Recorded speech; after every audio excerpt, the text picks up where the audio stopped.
Hello guys, and welcome to another tutorial video. And in this short tutorial video, I'll be showing you how to add TRON coin in Trust Wallet.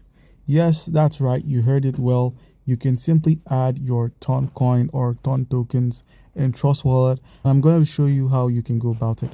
All you need to do is simply open up the Trust Wallet application. So open up Trust Wallet, and once Trust Wallet has opened up, use the search icon at the top of the screen to simply search for TRON. That's TON. Once you've searched for TRON, click on the one in the middle that says TRON, not TRON coin, not wrapped TRON coin. Click on TRON itself.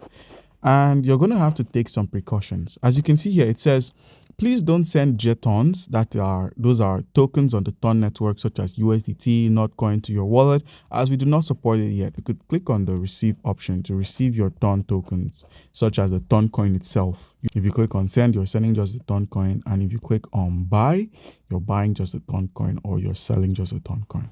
So guys, that's how you can add the TRON coin to your wallet.